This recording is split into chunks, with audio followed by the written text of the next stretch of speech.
ఈ దినానికి ఏర్పాటు చేయబడిన వాక్య భాగము మత్తయి సువార్త 24వ అధ్యాయము 3-14 వరకు చదువుకుందాం.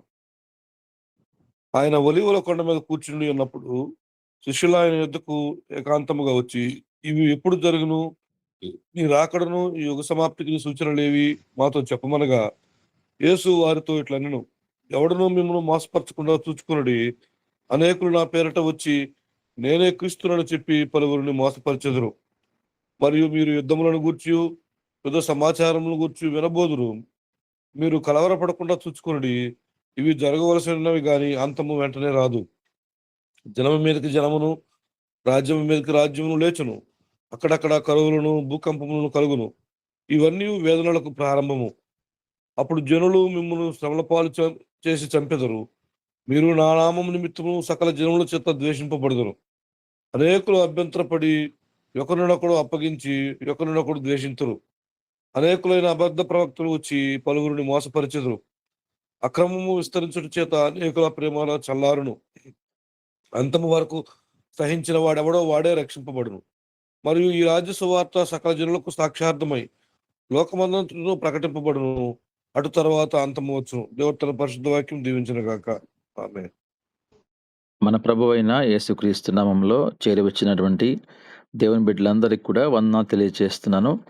దేవుని వాక్యాన్ని ధ్యానించుకోక ముందు చిన్న ప్రార్థన చేసుకుందాం. మహాగణుడా, మహోన్నతుడా, పరిశుద్ధుడా, మీకు స్తోత్రం నాయన. తండ్రి, యొక్క ఉదయకాల సమయంలో మేము యూసీవై టీమ్గా చేరినందుకు మీకు స్తోత్రములు నాయన. మేమందరం కూడా రకరకాల ప్రాంతాల నుంచి ఉన్నప్పటికీ కూడా తండ్రి, యొక్క ఉదయకాల సమయంలో ప్రభా మేమందరం కలుసుకొని ప్రభా ఈ గూగుల్ మీట్ ద్వారా వాక్యాన్ని ధ్యానించబోతుండగా మీరు మా మధ్యలో ఉండండి ప్రభా.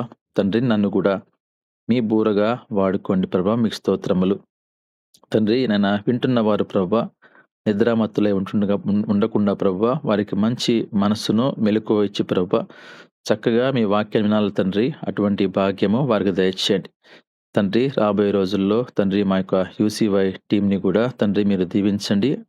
అంత మాత్రమే కాదు ప్రభా, ప్రతి కుటుంబాన్ని కూడా మీరు జ్ఞాపకం చేసుకోండి తండ్రి. ఎవరైతే ప్రభా నాయన యూసీవై కుటుంబ సభ్యులుగా ఉన్నారో వారి కుటుంబాలను మీరు దీవించండి, క్షేమాన్ని ఇవ్వండి తండ్రి. ఎక్కడ ఎటువంటి ఆటంకాలు, ఇబ్బందులు, ప్రమాదాలు జరగకుండా కాపాడి కనికరించి మీ కృప ప్రతి కుటుంబం మీద ఉంచినైనా తండ్రి.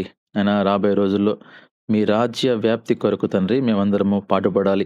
అటువంటి భాగ్యము మీరు మాకు దయచేయమని, మీ నామానికి మహిమకరంగా తండ్రి యొక్క యూసీవై టీంని మీరు వాడుకోమని యేసుక్రీస్తు నామంలో అడిగి వేడుకుంటున్నాను తండ్రి.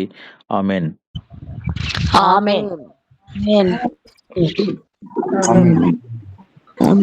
దేవునికి స్తోత్రం.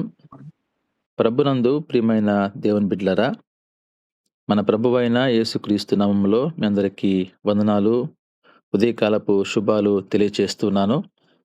ఈరోజు మన అంశము, మనము అంత్య దినములలో జీవిస్తున్నామా, అంత్య దినములలో జీవిస్తున్నామా అనేటువంటి ప్రశ్నకు సమాధానము దేవుడు ఎప్పుడో బైబిల్లో రాయించాడు.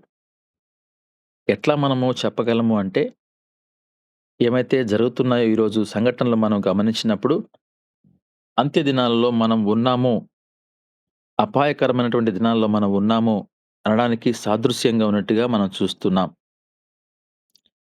యేసుక్రీస్తు వారు ఈ లోకానికి ఆయన ప్రవచనపూర్వకంగా ఆయన జన్మించాడు. ఆయన యొక్క జన్మ, ఆయన యొక్క జీవితము, అదేవిధంగా ఆయన మరణం, పునరుద్ధానము ఇవన్నీ కూడా ముందుగానే లిఖించబడ్డాయి. అదేవిధంగా ఈ యొక్క అంత్య దినముల గురించి, ఆయన యొక్క రాకడ గురించి కూడా దేవుడు ముందుగానే రాయించాడు. అయితే అది మనము గ్రహించేటువంటి పరిస్థితుల్లో ఉన్నామో లేదో కానీ దేవుడు తన పని తాను చేశాడు. అందునిమిత్తమే ఈరోజు మనం వాటిని జ్ఞానం కలిగి చదువుకుంటున్నప్పుడు, జరుగుతున్నటువంటి సంఘటనలు మనం చూసినప్పుడు త్వరలోనే మరి రాకడ ఉన్నట్టుగా మనము గ్రహించగలము. అదేవిధంగా చివరి దినాల్లో మనం ఉన్నాము అని కూడా మనం తెలుసుకోవచ్చు. మొట్టమొదటిగా మనము 2వ తిమోతి పత్రిక 4వ అధ్యాయము 2వ వచనాన్ని మనం గమనిస్తే 2 తిమోతి పత్రిక 4వ అధ్యాయము 2వ వచనాన్ని 2, 3, 4, 5 వచనాలు మనం గమనించినట్లయితే, వాక్యమును ప్రకటించుము, సమయమందును అసమయమందును ప్రయాసపడుము, సంపూర్ణమైన దీర్ఘశాంతముతో ఉపదేశించుచు, ఖండించుచు, గద్దించుము, బుద్ధి చెప్పుము. ఇది మనకు దేవుడు చెప్పినటువంటి మాటలు.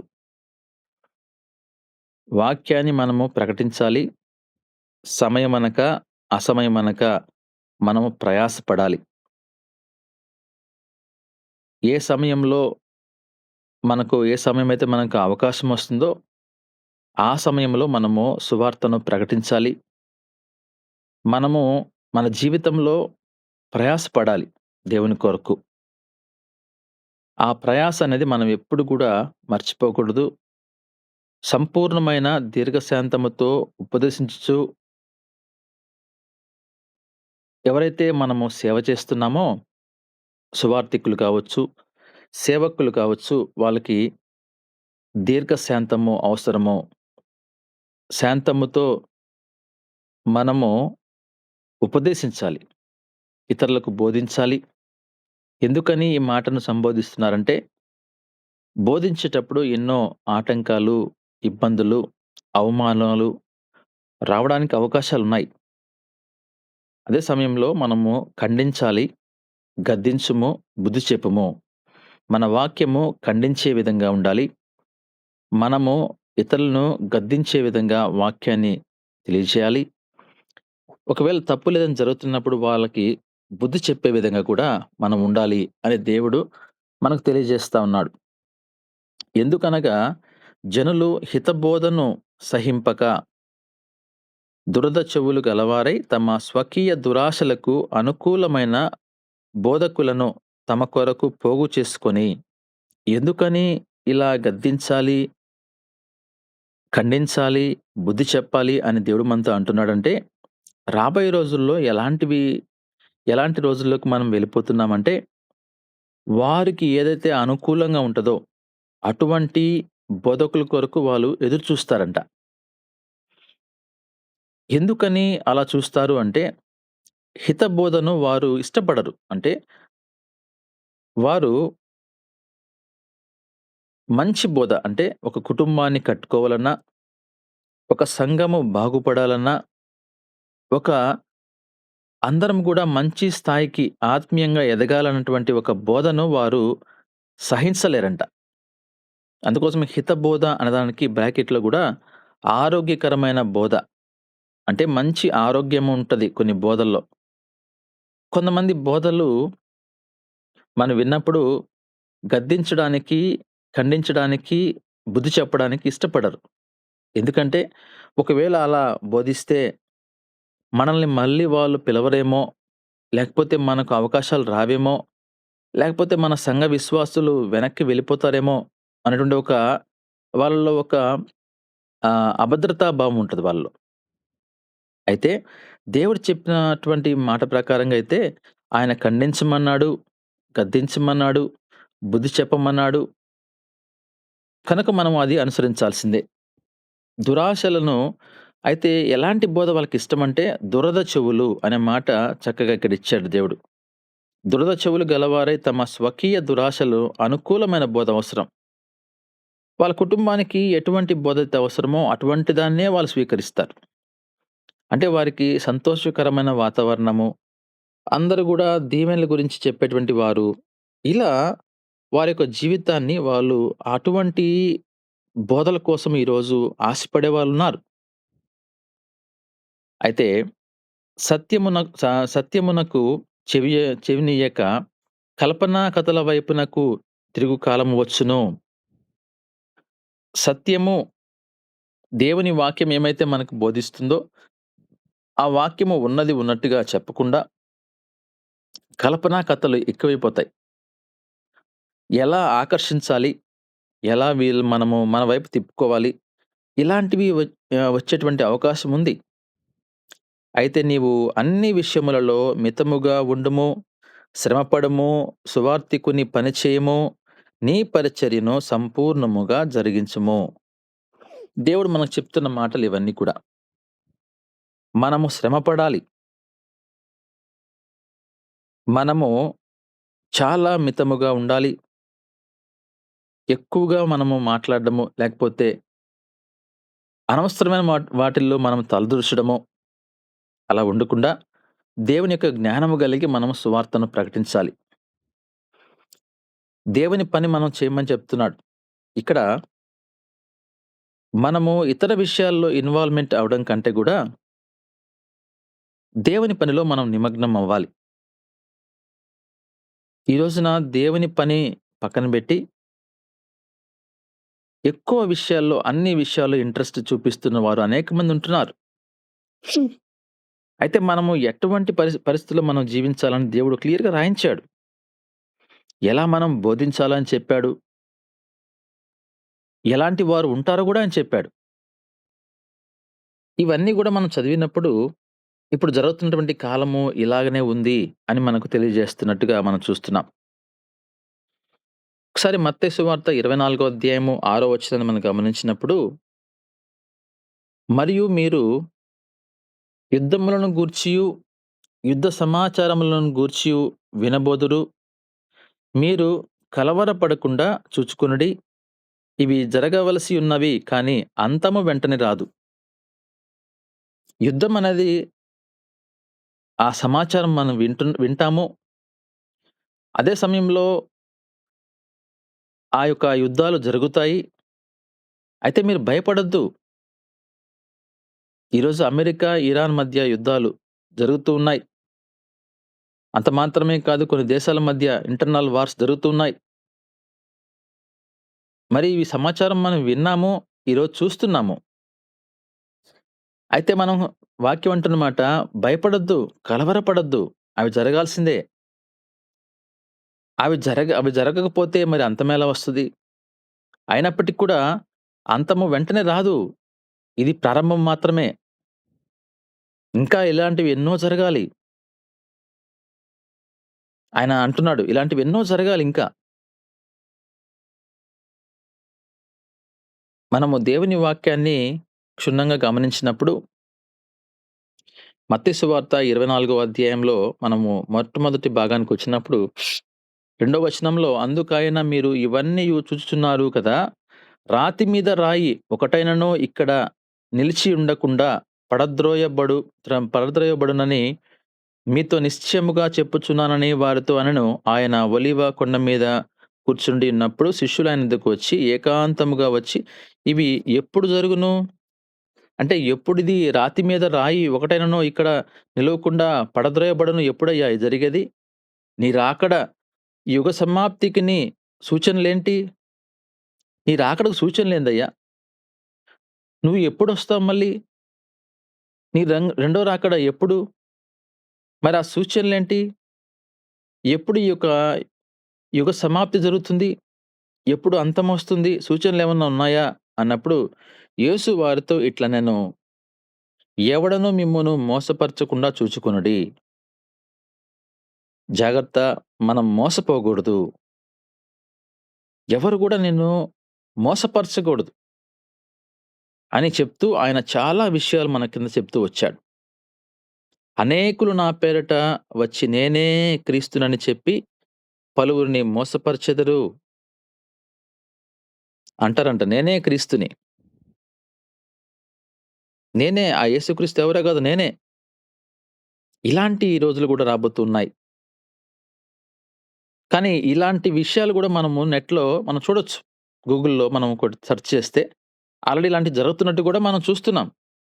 ఒకానొక వ్యక్తి గూడా వచ్చి నేనే యేసుక్రీస్తునని చెప్పేటువంటి వారు గూడా ఉన్నారు. ఒకవేళ మన ప్రాంతంలో జరగకపోయినా జరిగేటువంటి విషయాలు గూడా మనం చూడొచ్చు ఈ సోషల్ మీడియా ద్వారా. కనుక మనము పడకుండా మనం జాగ్రత్త పడాలి. మరి మీరు యుద్ధముల గురించిన సమాచారం మనం వింటాము. అయితే అంతము వెంటనే రాదు కానీ, తర్వాత చూడండి 7వ వచనంలో, జనము మీదకి జనము, రాజ్యము మీదకి రాజ్యము లేచును. ఒకరి మీదకి ఒకరు. కుటుంబాల్లో గూడా భార్యాభర్తల మధ్య ఒకరు ద్వేషాలు, ఒకరిని ఒకరు హత్య చేసుకోవడం, చంపుకోవడం, ఏదో ఒక విధంగా వాళ్ళకి ఆ ప్లాన్స్‌ని వేసి అంతము చేసుకోవడం, తల్లిదండ్రులు, బిడ్డల మధ్య ఆస్తుల గొడవలు, రకరకాలుగా వాళ్ళ కుటుంబాల్లో గూడా ఈరోజు మనం చూస్తున్నాం. రాజ్యం మీదకి రాజ్యం, ఒకరి మీదకి ఒకరు గొడవలు రావడం, ఒక దేశానికి ఒక దేశం పడక యుద్ధాలకు రావడం, ఒకరినొకరు చంపుకోవడం, అక్కడక్కడ కరువులు, భూకంపములు కలుగును. ఈరోజు మనం చూస్తున్నాం. 2 రోజుల నుంచి మనకు ఈ పెట్రోల్, డీజిల్ ఆపేశారు.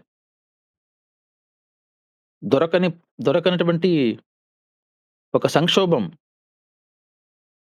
ఆఖరికి పెద్ద పెద్ద నాయకులను ఎంఆర్ఓ వాళ్ళని ఇన్వాల్వ్ చేసి ఆ పెట్రోల్ బంకుల దగ్గర నిలబెడుతున్నారు. అంటే ఎంత స్థితికి వెళ్ళిపోతున్నాం? ఒక ఇన్‌స్ట్రక్షన్స్ ఇస్తున్నారు. ఒక వెహికల్‌కి ఇంతే ఇవ్వండి. పెద్ద వెహికల్‌కి ఇంతే ఇవ్వండి. అంటే ఎక్కడికెళ్ళిపోతున్నాం? కరువు. యుద్ధము చేసినప్పుడు యుద్ధాల వల్ల ఏర్పడుతున్నటువంటి సంక్షోభం వల్ల కరువు ఏర్పడుతుంది. దేవుడు ఈ మాటలు ఎప్పుడో రాయించాడు. అయితే ఆయన అంటున్న మాట, కలవరపడకండి. జరగాలి. ఎందుకు ఇవన్నీ జరుగుతున్నాయి? ఏంది మన పరిస్థితి? ఏంది మన జీవితం ఇలా అయిపోతుందని అనుకుంటున్నామేమో. అవి జరగాలి కదండీ! అవి మనం చూడాలి. ఎందుకని జరగాలి అంటే, దేవుని వాక్యము సత్యమైంది. దేవుని వాక్యము నిరర్ధకము కాదు. మన మాట లేకపోతే మనము ఈ లోకంలో కొంతకాలం ఉంటాం. తర్వాత అంతమైపోతాం. భూమి అంతమైపోతుంది గానీ, దేవుని మాటలు నిరర్ధకం కాదు. ఎందుకంటే, నేనే సత్యము అని ఆయన అంటున్నాడు. ఆయన మాట సత్యము. అది నెరవేరాలి. కానీ మనము ఆ వాక్యాన్ని చదవక, మనం తెలుసుకోక కొన్ని సందర్భాల్లో మనం కలవరపడుతూ ఉంటాం. జనం మీదకి జనమొస్తారు. రాజ్యం మీదకి రాజ్యమొస్తది. అక్కడక్కడ కరువులేర్పడతాయి. భూకంపాలేర్పడతాయి. ఇవన్నీయు వేదనలకు ప్రారంభము. చూసారా? ఇప్పుడు మనము వేదన పడబోతా ఉన్నాం.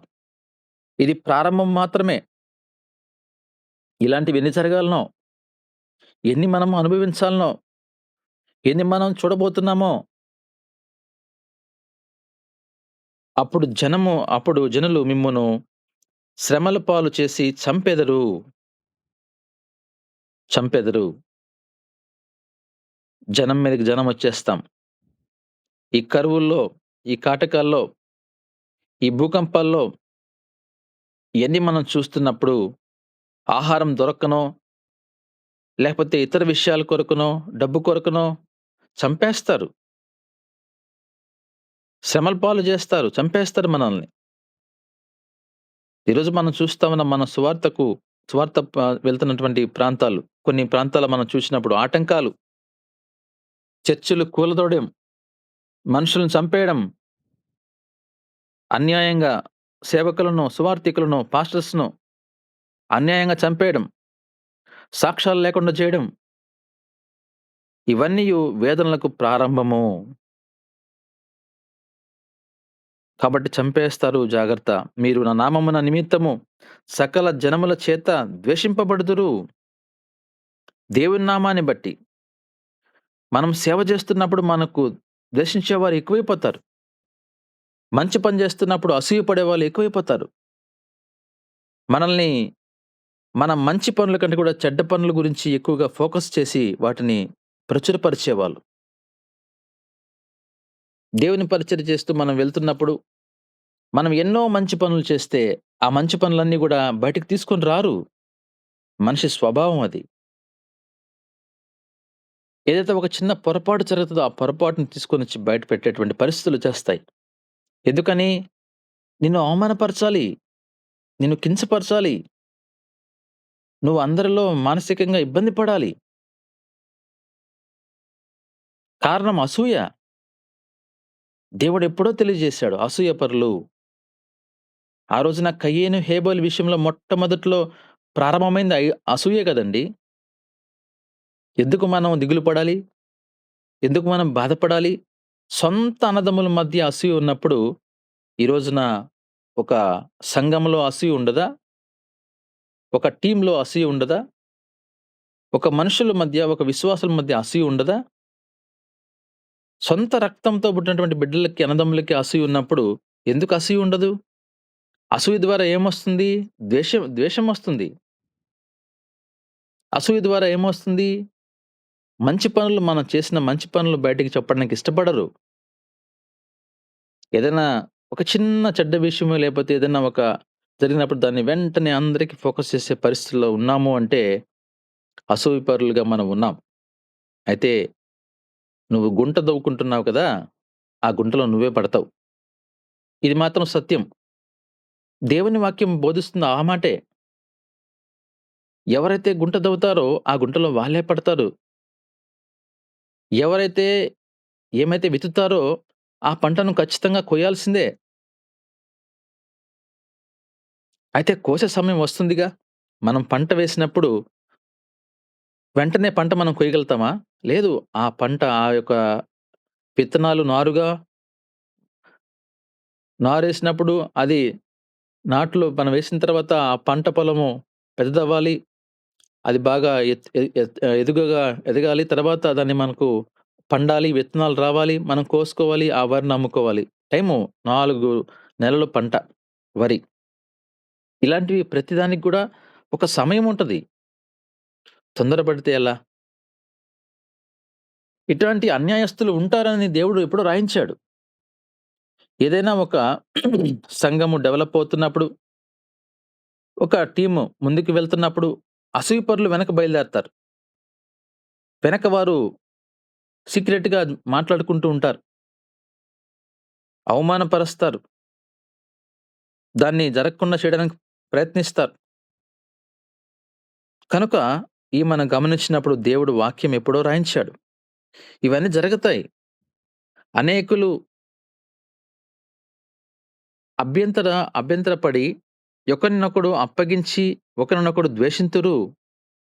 ఒకరినొకరు ద్వేషించుకోవాల్సిందే. అభ్యంతరపరుస్తారు. ఏదైనా ఒకటి జరిగితే దాన్ని అభ్యంతరపరుస్తారు. ఆటంకపరుస్తారు. జరగనివ్వరు. దేవుని సువార్తను సంతోషముగా ముందుకు సాగనివ్వరు. వాళ్ళకి మంచి పేరొస్తుంటే వీళ్ళు చూసి ఓర్చుకోలేరు. అభ్యంతరపరుస్తారు. ఒకరినొకడు అప్పగిస్తాడు.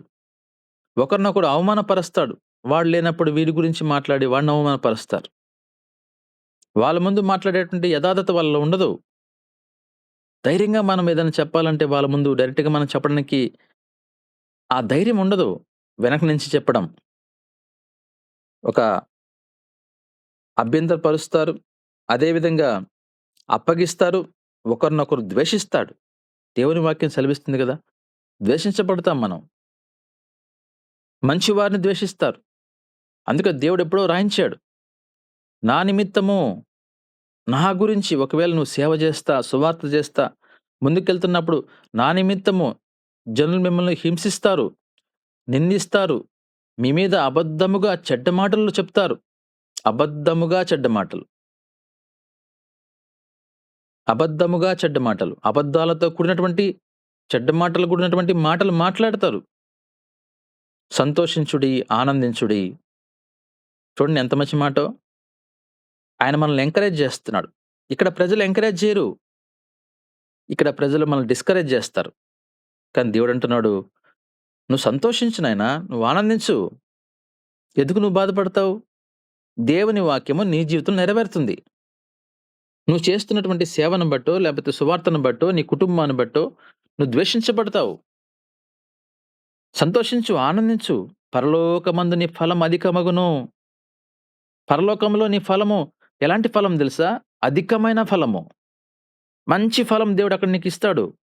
ఇక్కడ ఎన్ని నిందలు, ఎన్ని అపనిందలు నీకొస్తాయో అంత ఫలాన్ని నువ్వు అనుభవిస్తావక్కడ. ఎందుకు దిగులు పడాలి? అంటే దేవుడు ఈ మాటలు మాట్లాడుతూ అంత్య దినాల్లో, రాకడ సమయాల్లో ఎలా ఉంటదో ఆయన బోధిస్తున్నాడు వాళ్ళ బిడ్డలకు. ఇలాంటివి రాబోతున్నాయి. అందుకే మనం ఈ వాక్య భాగాన్ని గమనించినప్పుడు మనము ఇవన్నీ గూడా ఒకసారి ఆలోచించాలి. ఇవి జరుగుతున్నాయా? దేవుడు చెప్పిన మాటలు సత్యమేనా? ఒకరినొకరు ద్వేషించుకుంటున్నారా? సొంత అక్కాచెల్లెళ్ళు, సొంత అన్నదమ్ముల మధ్య ద్వేషాలు. వాళ్ళ బిడ్డలు మంచిగా పాసయితే వీళ్ళు ఓర్చుకోలేరు. పైకి మాత్రం కంగ్రాచ్యులేషన్స్ మంచి మార్కులొచ్చినాయి అంటారు. వెనకాల నా బిడ్డ రాలేదే, వీళ్ళ బిడ్డ ఎటొచ్చాడు? ఇది మనిషి స్వభావం. తర్వాత చూడండి 11వ వచనంలో, అనేకులైన అబద్ధ ప్రవక్తలు వచ్చి పలువురిని మోసపరిచెదరు. అబద్ధ ప్రవక్తలు, అబద్ధ బోధకులు, తన స్వంత స్వలాభం కోసంగా పాకులాడేటువంటి సేవకులు, సువార్తికులు, సంఘ కాపరులు, అబద్ధ ప్రవక్తలు. వారికే వారే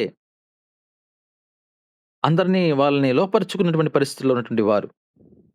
అక్రమము విస్తరించుట చేత అనేకుల ప్రేమ చల్లారును. అక్రమం విస్తరించిపోద్ది. చేసిన మేలు మర్చిపోతారు. అక్రమాలు, అన్యాయాలు,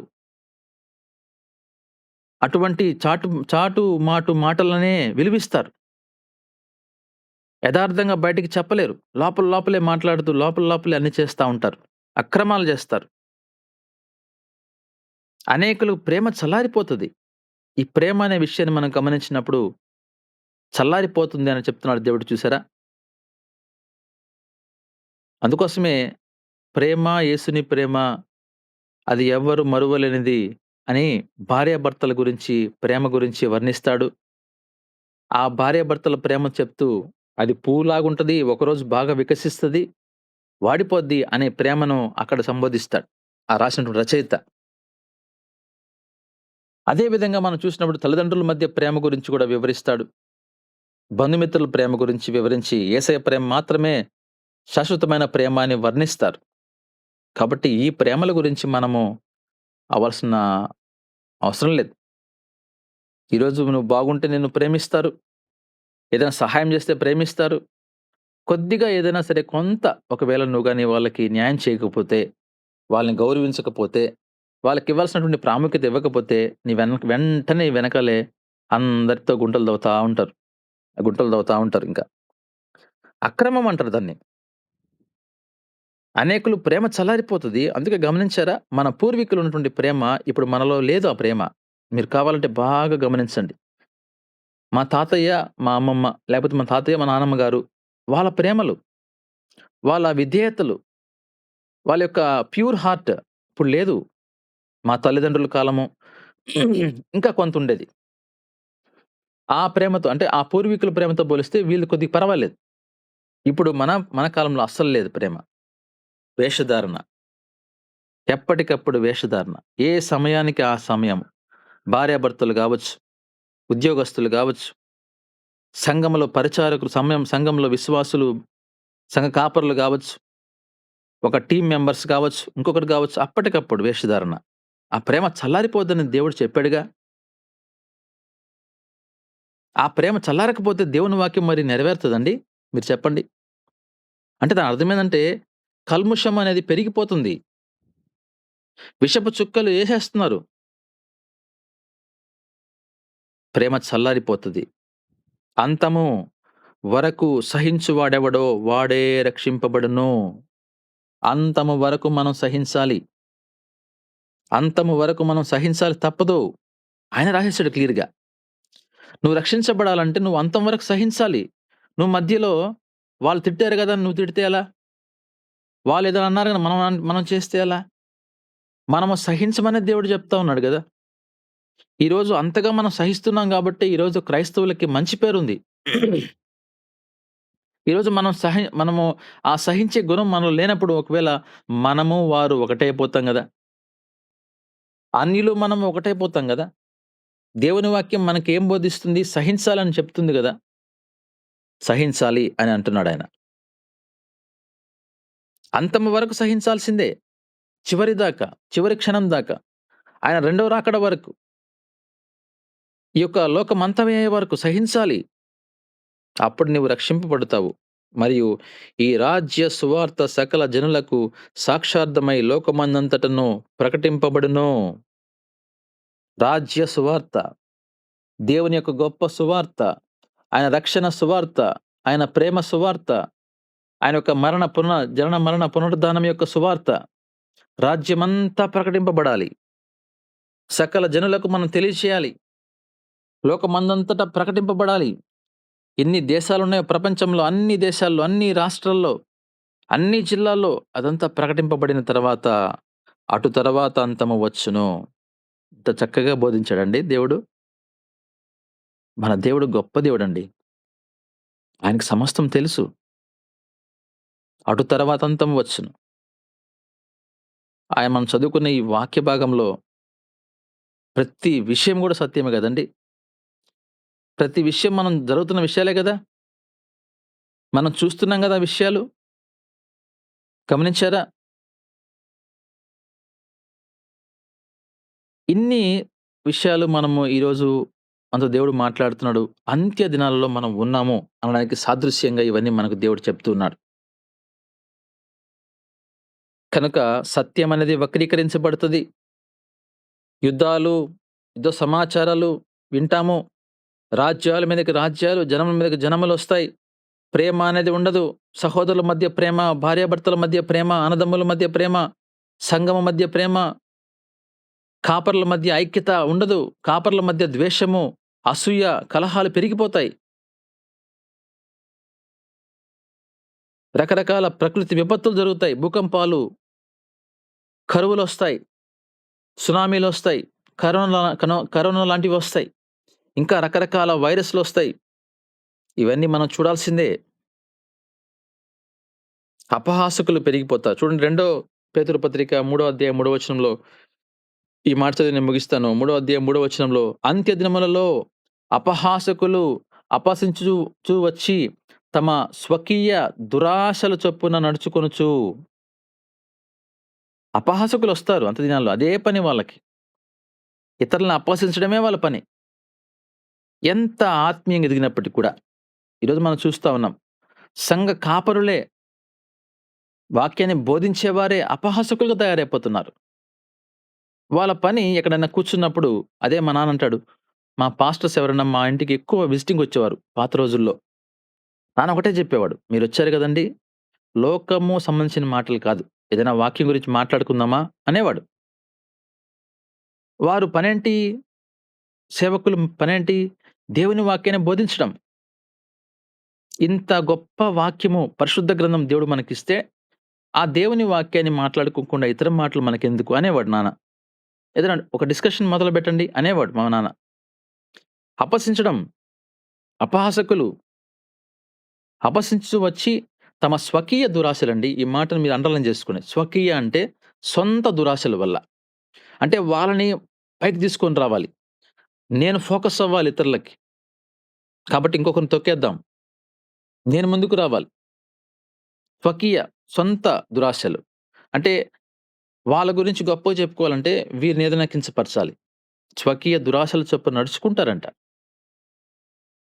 ప్రభునందు ప్రియమైన దేవుని బిడ్డలారా, ఈరోజు మనతో దేవుడు మాట్లాడుతున్నాడు.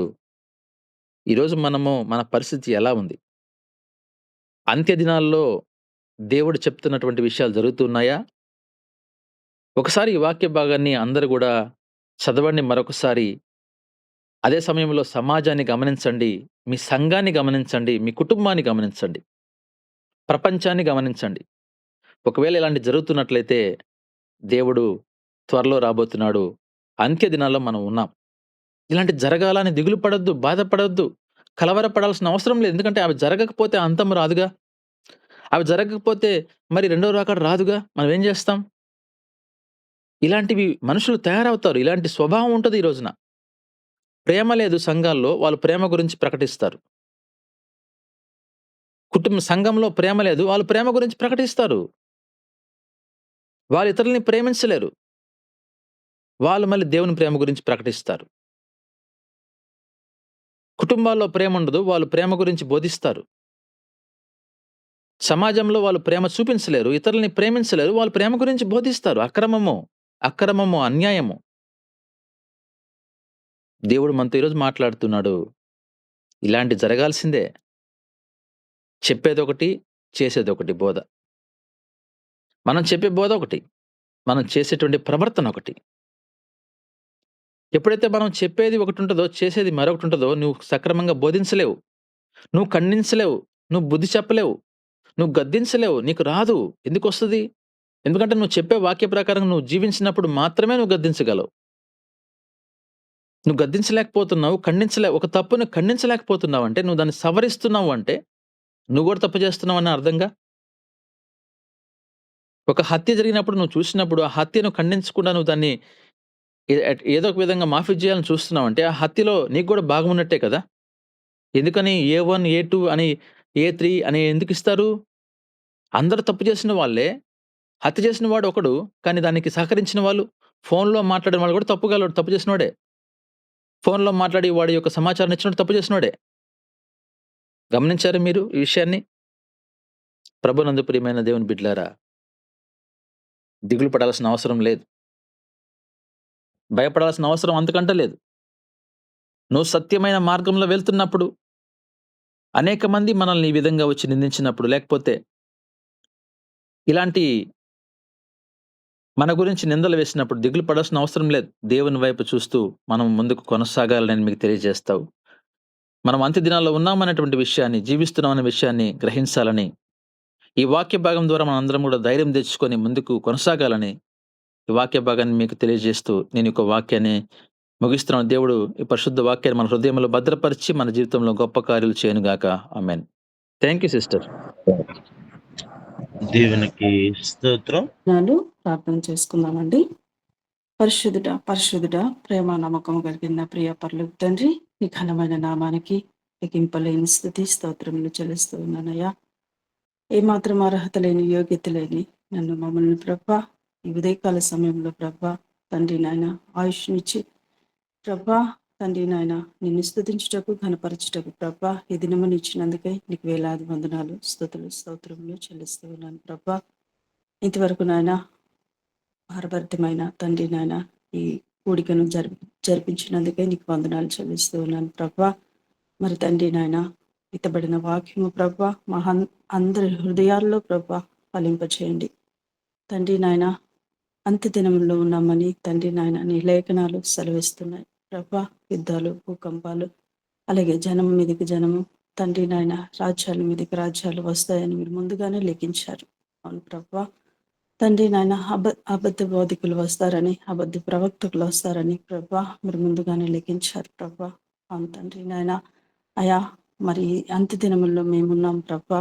ఏ విధంగా మా జీవితాలు మేము సరి చేసుకోవాలో, ఏ విధంగా మా విశ్వాసాన్ని తండ్రి నాయన పెంపొందించుకోవాలో ప్రభా, నిలబెట్టుకోవాలో తండ్రి నాయన మాకు మీరు తండ్రి నాయన నేర్పించండి. దుష్టుల మధ్య తండ్రి నాయన అయా నాయన మేము జీవిస్తుండగా ప్రభా, ఇదిగో నాయన తోడేళ్ల మధ్య మేము జీవిస్తుండగా ప్రభా తండ్రి నాయన మీ కొరకు మేము ఏ విధంగా జీవించాలో ప్రభా తండ్రి నాయన నిరీక్షణ కలిగే విశ్వాసంతో తండ్రి ముందుకు సాగిపోయే కుటుంబాలుగా మమ్మల్ని మార్చండి ప్రభా. నీకు స్తోత్రమయ్యా. ఈ లోకంలో ఉన్న వాటినైనను లోకాన్నైనను మేము ప్రేమించక తండ్రి నాయన వాటి కొరకు మేము పరిగెత్తక ప్రభా మీ కొరకు జీవించి కృప దయచేయండి ప్రభా. నీకు స్తోత్రం నాయన, నీకు వందనాలు ప్రభా. తండ్రి నాయన మంచి నేలలు పడే విత్తనాల వలె ప్రభా, ఇదిగో తండ్రి నాయన బండ మీద కట్టుకునే ఇంటి వలె ప్రభా మా ఒక్కొక్కరి జీవితాలు నాయన ఆ విధంగా మార్చండి, మలచండి. ప్రతి కుటుంబంలో ప్రభా తండ్రి నాయన ఆ విధంగా జీవించే కృప దయచేయండి నా తండ్రి. నీకు స్తోత్రం నాయన, నీకు వందనాలు ప్రభా. ఈ ఇతబడిన వాక్యము ప్రభా మా అందరి హృదయాల్లో ఫలింపచేయండి.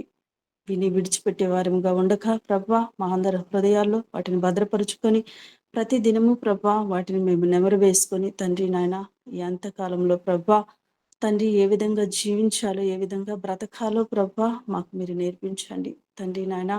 ఈ లోకంలో ఉన్నప్పుడు ప్రభా పలు నిందలు నాయన, అవమానాలు అన్నీ వస్తాయి ప్రభా. అయినను వాటన్నిటిని మేము జయించే తండ్రి నాయన బలము, శక్తి దయచేయండి. సమయోచితమైన జ్ఞానము దయచేయండి ప్రభా. నీకు స్తోత్రం నాయన, నీకు వందనాలు ప్రభా. అనుక్షణం ప్రభా మేము మిమ్మల్ని స్తుతించే వారమై తండ్రి నిన్ను మేము ఘనపరిచే వారమై ప్రభా నీ రాకడ కొరకు మేము ఎదురు చూసే వారముగా ఉండాలి ప్రభా. నీకు స్తోత్రం నాయన, నీకు వందనాలు ప్రభా. నాయన సహాయం చేయండి. ప్రతి కుటుంబంలో ఏ సమస్యతో వచ్చారో ప్రభా, ఏ అక్కరతో వచ్చారో జ్ఞాపకం చేసుకునండి. తండ్రి, ఏ బలహీన సమయాల్లో ఉన్నారో ప్రభా మీరు జ్ఞాపకం చేసుకొని తండ్రి నాయన మీ మహిమైశ్వర్యములో ప్రభా ప్రతి కుటుంబాన్ని తండ్రి నాయన మీరు నాయన తీర్చండి. ప్రతి అవసరత అక్కరత మీరు తీర్చండి. సహాయం చేయండి. నా గొప్ప దేవుడా నీకు వందనాలు చెల్లిస్తూ ఉన్నాను తండ్రి నాయన.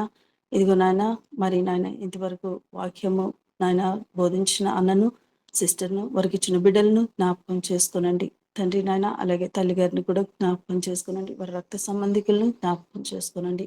నీ కృపలో భద్రపరచండి తండ్రి. క్షేమాన్ని ఇవ్వండి. ప్రతి విషయంలో మీరు తోడుగా ఉండండి. అన్ని వేళల్లో తండ్రి నాయన మీరు సహాయం చేయండి. ఇచ్చిన సమస్తాన్ని మీరు దీవించండి, ఆశీర్వదించండి ప్రభా. అంతకంతకు అభివృద్ధి పరచండి. వారికి ఉన్న పరిచర్యను ప్రభా అంతకంతకు ప్రభా అభివృద్ధి పరిచి తండ్రి నాయన నీ నామ ఘనత కొరకు ప్రభా అన్ని విషయాల్లో తండ్రి నాయన ఉన్నతమైన స్థానాల్లో నిలవబెట్టండి. సహాయం చేయండి. నా గొప్ప దేవుడా నీకు వందనాలు చెల్లిస్తూ ఉన్నాను తండ్రి. తండ్రి నాయన కూడి వచ్చిన మమ్మల్ని అందరినీ ప్రభా మీరు పేరు పేరున నాయన ప్రతి కుటుంబాన్ని ప్రతి వ్యక్తిని మీరు జ్ఞాపకం చేసుకోనండి. సహాయం చేయండి తండ్రి నాయన. మరొక మారు నేను స్తుతించి ఘనపరిచే కృప మా అందరికీ మీరు దయచేయమని, దీనురాలనైనా ఏమాత్రం ఎన్నికలేని నన్ను నా కుటుంబాన్ని జ్ఞాపకం చేసుకున్నామని సహాయం చేయమని తండ్రి నాయన మీరే మహిమ పొంది ఘనత పొందమని మా అందరి హృదయాల్లో నాయన నీ మాటలను తండ్రి నాయన ఫలింపజేయమని, మీ ఆజ్ఞలను కట్టడలను అనుసరించే వారముగా జీవించాలని ప్రభా మీరే తండ్రి నాయన విధంగా మమ్మల్ని నాయన నీ వాక్యం మా హృదయాల్లో స్థిరపరచమని ప్రభా మీరే మహిమ పొంది ఘనత పొందమని యేసయ్య పరిశుద్ధమైన నామంలో ప్రార్థన చేసి అడిగి వేడుకుంటున్నాను పరమ తండ్రి.